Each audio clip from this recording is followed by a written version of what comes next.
Thank you, Carson City. You know, this morning when you woke up, did you feel something in the air? Did you feel a little something? Did it feel like change was in the air? It didn't feel cold because you felt the burn, didn't you?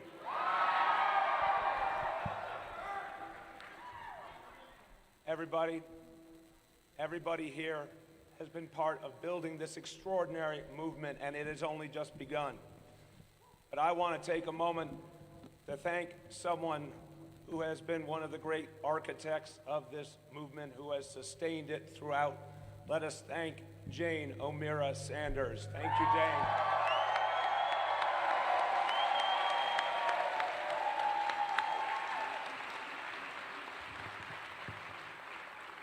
Now, I have some questions for you.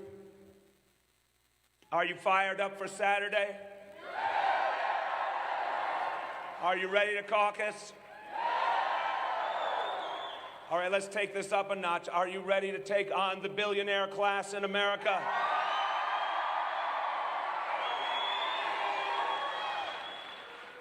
It's not their country, is it? No. It's your country. All right, now, here's a tough question. I hope you're all ready for this one. Are you ready to beat Donald Trump?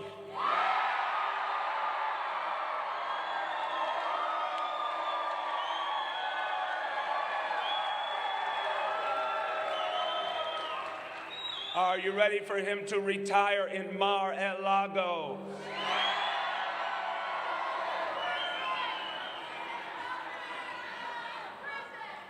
Now, are you ready? Are you ready to take this political revolution all the way to the White House?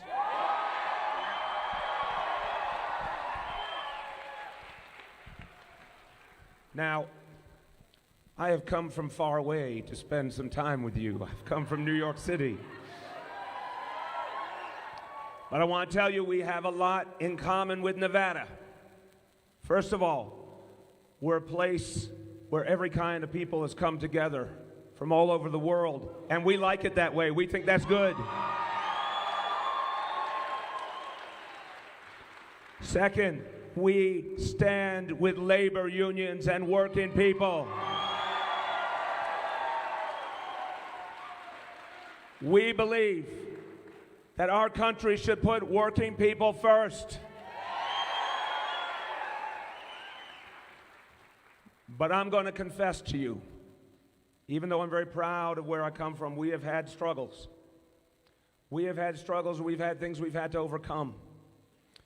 And I'm going to give you some real talk about this, because in fact the biggest struggle was overcoming the way we had been taught to think about what we could do and what we couldn't do. The way, in fact, we have been talked out of our own power. And this happened for a long time in New York City. It happened all over this country. People love to tell you what you can't do. Now, where I come from, we've got Wall Street. We've got real estate developers. We've got big landlords. And they spent decades and decades telling us that change was impossible. They told us that our city did not belong to the people. It belonged to the wealthy. It belonged to the elites. It belonged to the privileged. And you know what? Too many times people kind of bought into that, or they didn't know what to do, or they felt overwhelmed. Do you know what I'm talking about? Have you ever felt that? A lot of us fought for change.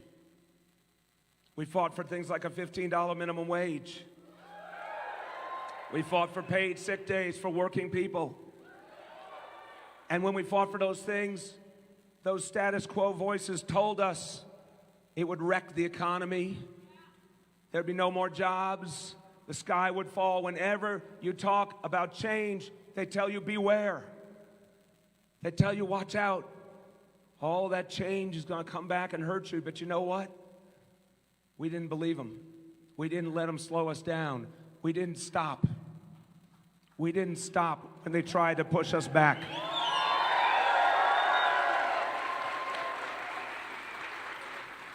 And brothers and sisters, one of the biggest lies that was told was about a very tragic approach to policing called stop and frisk.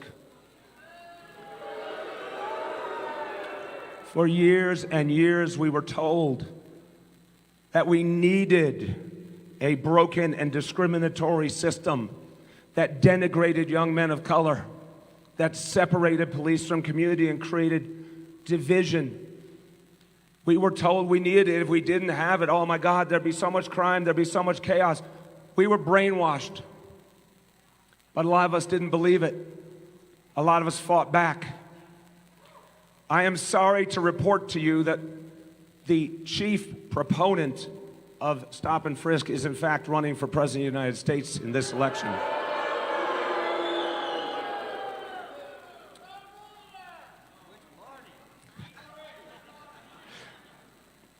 But you know what?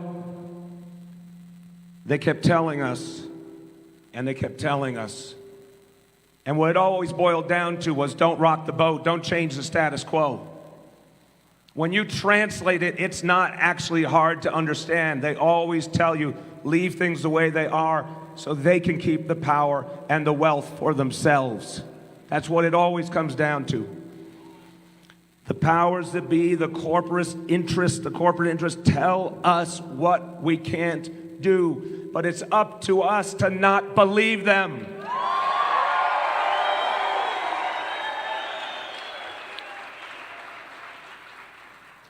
And I'm going to talk about Bernie in a moment because I don't think there's anyone in generations who has done more to liberate us and help us realize our own power.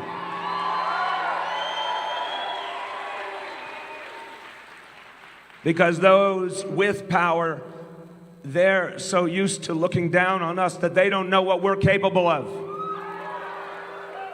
When working people come together, we can do extraordinary things, can't we? So I'll tell you, I'll finish the story in New York City. We came together, we didn't listen to the lies, and we got the $15 minimum wage.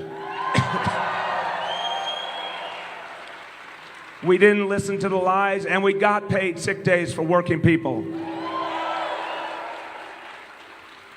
We didn't listen to the lies, and we ended stop and frisk for good.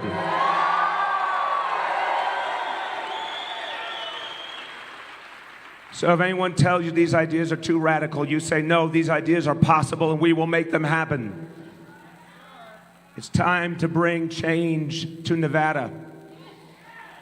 It's time to bring change to the United States of America. Do you deserve an economy that works for everyone? Do you deserve a fairer criminal justice system? Do you deserve a Green New Deal?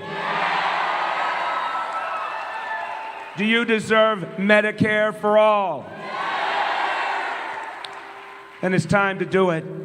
It's time to do it, all of us together, to build this movement. And I'm going to tell you from my own experience, it will not be easy. It will take nothing less than a political revolution.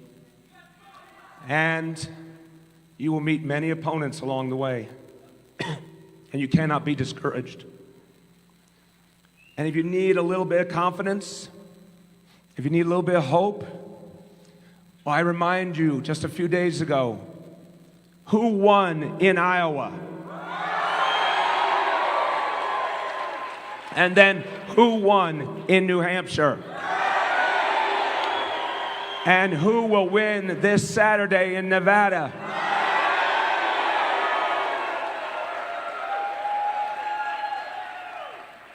You answered the quiz correctly.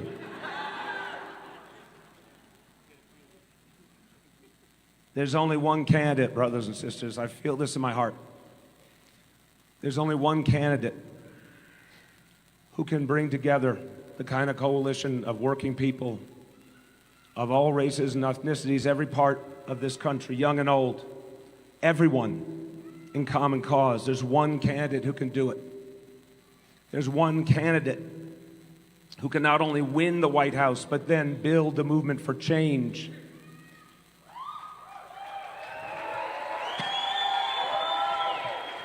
And one thing Bernie does so powerfully is he reminds us it's always about all of us. It's not about him, it's about all of us, and I honor him for that.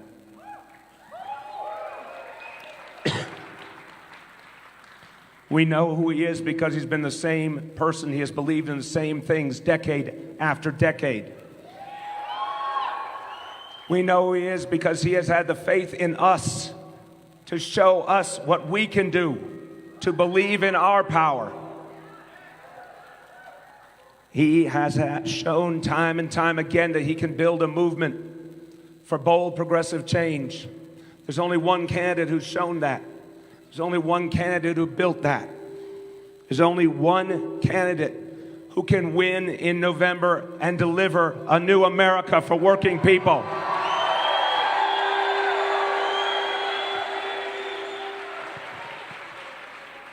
So the last thing I'm going to say to you, is something I believe in my heart. I believe it in my heart, but it will only be true if you do everything in your power in these next few days to make it true. What I am going to say to you is only true if you are 110% in this movement, if you are giving your all. It only will be true if you believe and you show others how to believe. I'm going to say it, but you will decide it.